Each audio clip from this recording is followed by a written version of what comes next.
顔もどんどん年齢とともにこけてくるので、縦も入ってますよね。入ってますね。入ってますよね。皆さんこんにちは、幸子です。こんにちは、美容道場ののび太社長です。幸子とのび太社長の美容の裏チャンネル。今回の動画は整形後の崩れにまつわる裏情報、業界の闇についてです。整形後の崩れね。そうですね。これ結構多分皆さん気になってるかもしれないですけどね。はい。そもそも整形して、全然変わらないって思ってる人、視聴者の中にも結構いらっしゃるかもしれないですよね。そうですね。一回ポッキーでいいって思われてる方とかね、多いかもしれないですよね。入れ物したら変わっていくものですんで、そこら辺大きな変化があるか、どんな変化があるかみたいな話、今日掘り下げていきましょうか。はい。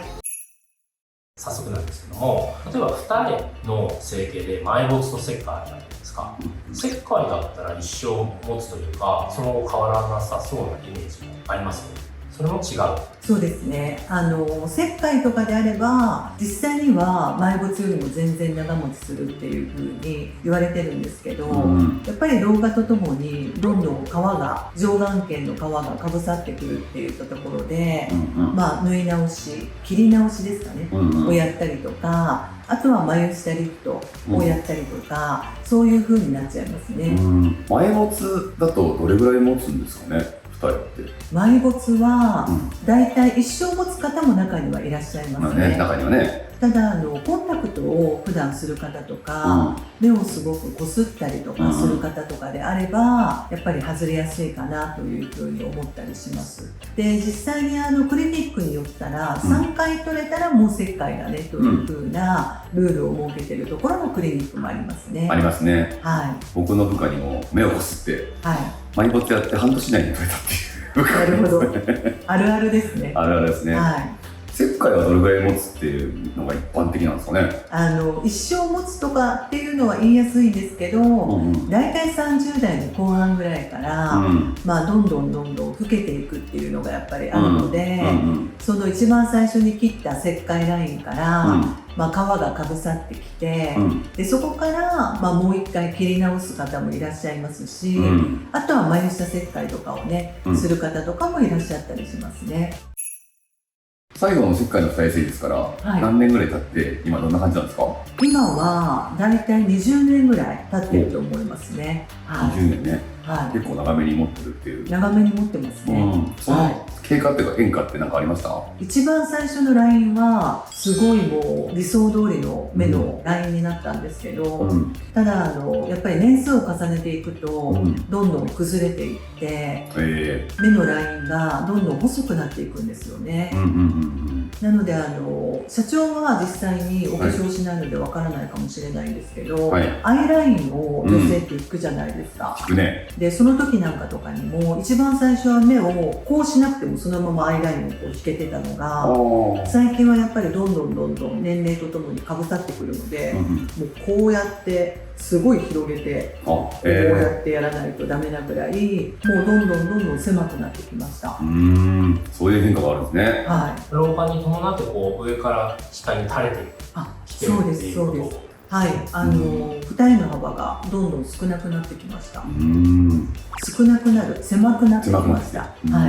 この後ってなんか興味あることとかってあるんですか？この後は実際には眉下切開って言って、眉の中を切って上眼瞼を上げるっていう手術があるんですけど、それをやりたいなというふうに思ったりもしますね。有名な赤坂見附かなんかの先生とかいますね。そうですね。年には現れないってことですかね。そうですね。二重今話してくれたけど、クマ取りどうですかね？クマ取りに関しては、やっぱり一番最初は下眼瞼の脱脂だけで済むっていうふうに言われて、脱脂だけで抜いたんだけれども、実際にはどんどん脂肪がやっぱり垂れてきてしまって、歯ブラをやらないといけなくなったりとかするっていうパターンもあったりします。大丈夫？さっちゃんなんかね、話になっちゃいそうだったけど。さっちゃんやってないでしたね。なるほど。だんだん取った脂肪が適量取ったけど、その加齢によってどんどん出てきちゃうから、そうですそうです。やり替えなきゃいけないってことですよね。クマ取りってなんかいくつか術式あるんですよね。ありますね。それぞれ違いとかで変わるのかな。過眼瞼脱脂っていうのは眼下脂肪の脂肪を3つ取るという形なんですけど、裏羽村の場合に関しては、悪寒冷したところからメスを入れてこう脂肪を取る、その脂肪を再配置させるっていうのが裏羽村になります。知ってる先生とかもなんか若い時にやる術式はこれでやるけども、でもなんか後々のためにこの術式を最初はやらないとか、そういうこだわりの先生もいますね。そうですよね。なんか年齢に合わせたものがあるのかもしれないですね。はい。のび太社長が気になってます、熊は。僕熊取りやりましたよ。あ、やったんですね。やりました。だから綺麗なんですね。もともとです。実際にいつぐらいにやったんですか？3年前ぐらいですよね。複数施術あるんですけど、裏羽村やるとどれくらい持つとか、一生続くんですか？それも加齢によって全然違いますね。裏羽村を2回ぐらいやる、3回ぐらいやるっていう風な方もいらっしゃいますからね。はい。持つ人は持つんでしたけどね。そうですね。何歳くらいの時にやったかっていったところによって違うと思います。顔もどんどん年齢とともにこけてくるので、脂肪がなくなってきてね。そうですね。顔の味もね変わってきますもんね。はい。その時その時に合ったものをやっていくっていう感じなんですかね。そうですね。よかったですね。でものび太社長は出汁だけで裏羽村って言われなくてよかったですね。そうですね。なんか日頃の若作りが功を奏したかもしれない。若作りって言っちゃってる。僕は裏羽村やれって言われました。30前半なのに。次は鼻の崩れとかどうですかね。そうですね。鼻も術式によって違うと思うんですけど。たくさんあるもんね。ありますよね。実際にヒアルロン酸というものを例えばオペの前のシミュレーションとして入れる方とかも多かったりするんですけど、大体ヒアルロン酸は 1,2 年ぐらいで崩れてくるというかなくなっちゃいますね。であとはプロテーゼをよく入れる方とかもいらっしゃったりするんですけどね。多いですよね。多いですよね。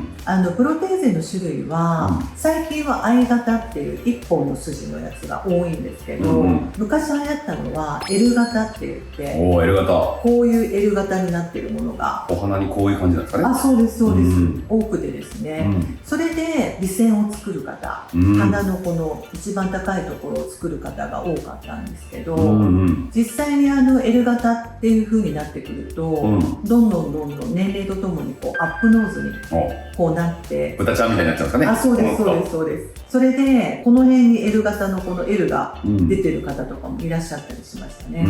はい。最近は I になってったんですか？最近はもうほとんど I です。L が流行ったのいつぐらいなんですかね？ L が流行ったのは20年前ぐらいじゃないですかね。あ、じゃあ結構前の流行りだったんですね。はい。その L を入れてる人が後でこういろいろやり替えたりとかすることもあったんですか？あ、そうです。L を抜いて、でその後に I を入れ直すっていう感じですかね。L を抜いて I を入れ直すんですね。はい。おー、そうか。プロテーゼにいろいろ歴史があるんですね。歴史ありますね。はい。お花の請求したい人って、ちょっとお話それちゃうんですけど、割とメンヘラみたいな人多いっていう話ありますよね。そうなんですよ。やっぱり業界の中では、顔の中の一番その鼻の部位にこだわる方は、ちょっとそういう風なメンヘラチックな方が多いかなっていう風に業界の中では言われてますね。そうですね。細かいとか美意識すごい気にしすぎちゃう人とかって、そういう人は聞いたことありますね。多いですね。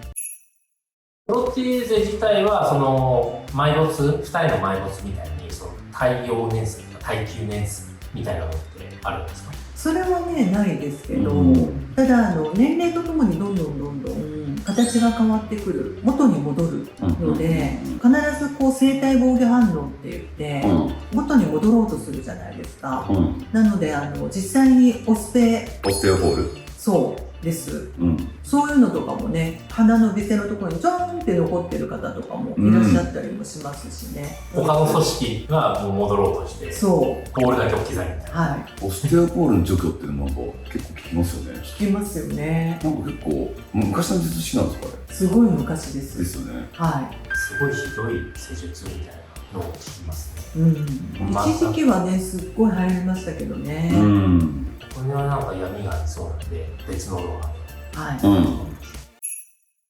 さっちゃん、目、鼻ときましたけど、顎ってどうですかね。顎は、実際にプロテーゼを入れるのが流行った時期もありましたし、あとはヒアルロン酸をねやる時期もありました、はい、で実際に私ヒアルロン酸ここに 3cc 入ってるんですけど、やっぱり顎ができた方がいいかなって思いますけど、もちろんなくなるので、どんどん少なくなってきてますしね、定期的にやるって感じですね、ヒアルね。そうですね、はい。大体どれぐらいに1回クリニックに行ってヒアル入れるんですか？大体1年に1回ぐらいですね。これ触ってみてください。縦も入ってますよね。入ってますね。入ってますよね。1年に1回なんですね。はい、1年に1回ぐらい入れてます。他のヒアル半年とかで入れ直したりするじゃないですか。はい。でも顎は1年ぐらいですか？はい。硬いヒアルロン酸を使うので。あ、そうかそうか。はい。顎のプロテーゼってまだあるんですかね？あんま聞かないんですけど。もう最近はでも全然効かなくなりましたよね。っていう方とかは。もうヒアル一択って感じですよね。一択って感じですね。それだんだん技術が革新していって廃盤になっていくようなそういうメニューもなってるかもしれないですね。ありますね。はい。結構前に男性の患者様でプロテーゼを入れた方が男性医師が大きいのを入れすぎてしまってみたいな感じになってでしかもお尻後ろからボンバイエが流れそうな感じ。あご尻にさせたくてここを割れたやつを入れてでそれがすごい前に入ったんですよ、後ろじゃなくて。なのでリオペになった患者様はいらっしゃいましたけどね。すごいですね。崩れじゃないけどなんかもうあれですか、前にお尻が突き出たような。あ、そうです尻顎にしたいっていうニーズあるんですね。ありますあります。実際ダンディじゃないですか？そんなことない。いやー、全然好みじゃないけど私も全然好きじゃないかもしれないです。顎尻にしたいとか、私は顎尻タイプですみたいな人いたら、ぜひコメント欲しいですね。欲しいですねお待ちしてます。はい。包協とかどうなんですかね、崩れとかってあるんですかね。アクアピーリングとかもダメだと思うんですけど、その他いろいろなのがあると思うんですけどね。今私全然関係ないんですけど、のび太社長がこうやってやって思い出したのが、男性の方が胸にヒアルロン酸を入れたいという方がいらっしゃって、でもちろん多様化の時代なのでね、OK ですっていうことを入れたんですけど、それでブラをしてやるイベントっていうのに行きたいからやりたいみたいな方がいらっしゃったんですけど、シンデレラ包協とも言ってたんですけど、知ってる。1日だけでも食塩水を中に入れてで大きくさせていくみたいなイベントがあったんですけどね、その患者様のことをすいません、そのさっきの技で思い出した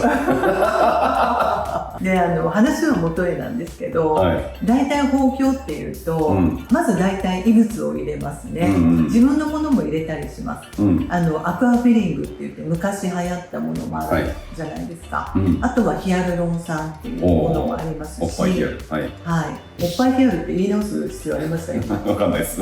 そういうふうに教えられたんで。教えられた。であとはシリコンバッグを入れたりするところもありますし、あとはハイブリッドって言って自分の脂肪と、あとはシリコンバッグを掛け合わせるっていうものもありますね。主流は今どれなんですかね？主流はやっぱり完全に脂肪注入だと私は思ってるんですけど。そうですよね。本当に自分のいらない脂肪をお胸に入れるなんて理想的な理想的ですよね。あれも崩れるんですかね？どんどん体重のね変化によって上げ下げしてきますね。だいたい1カップから2カップぐらいしか上がらないので、2、3カップ大きくしたい方はハイブリッドをしたいっていう方多いんですけど、ただ崩れで言えばシリコンを入れた方なんかとかだったりとかしたら、よく女性のお風呂とかに行ったりとかしたら、60代とか70代ぐらいだろうなって思う方が、お胸だけポーンみたいな。なるほど、不自然なんですね。不自然で他の皮膚は全部たるんでるのにお胸だけ若いみたいな入れてんなって感じなんですね。そういう方とかだったらやっぱりね、もう抜いた方がいいだろうなというふうに言われたりするんですけど、大体一般的なシリコンっていうのは10年ぐらいで入れ替えた方がいいっていうふうに言われてますね。10 10年ね。じゃあ10年に1回はメンテナンスが必要なんですね。そうですね。はい。よかったら社長そのパーティー出てみてください。はい。じゃあ僕もちょっと入れてみたいなと。はい。嘘です。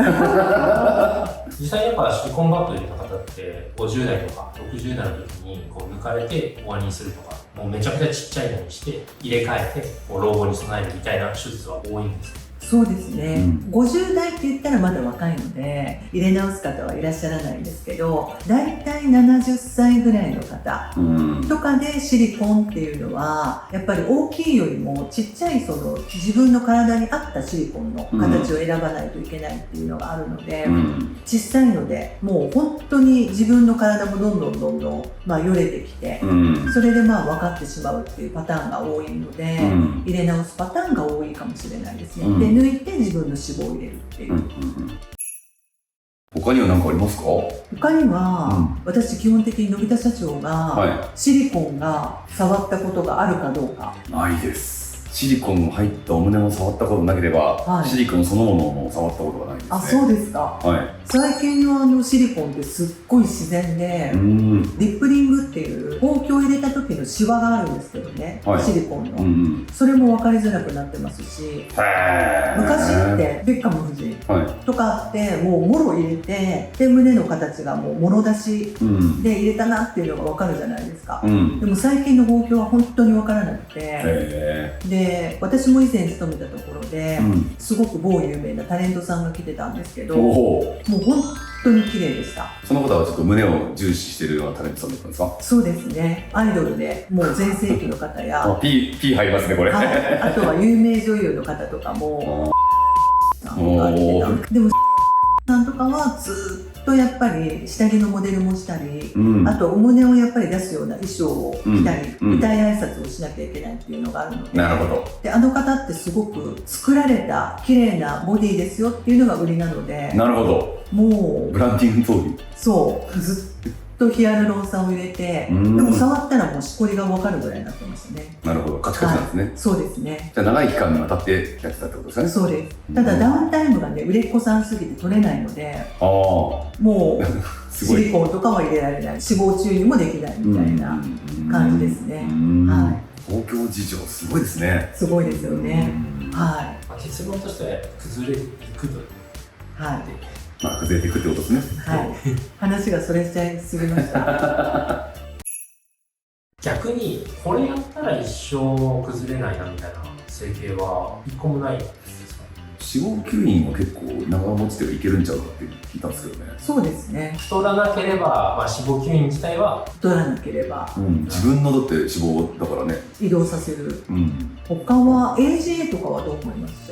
AGA の劣化ですか？飲まなくなったら終わりですよね。そうですね。AGA の薬飲まなくなったら終わりですし、メソ治療をやめた人が、僕の周りにいたんですけど、その瞬間にちょっと思ってました。言ってました。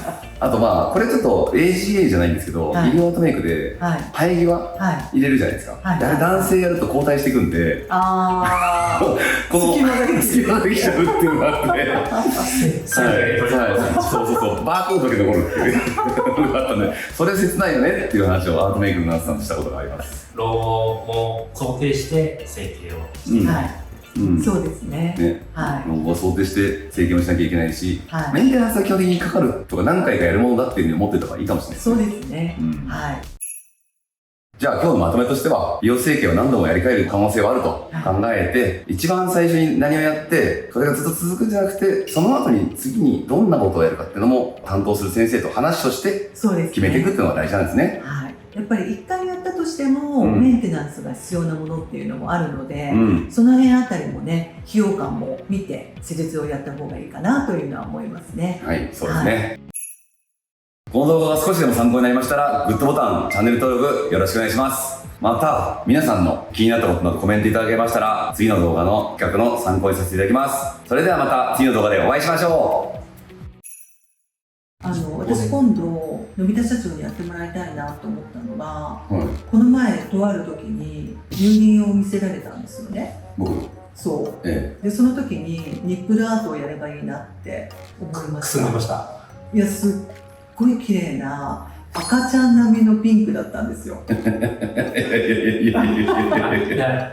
エイジング加工ってこそうそうそうそうそう。あ、ちょっと敷地にさせた方がいいですね。敷地さす方が。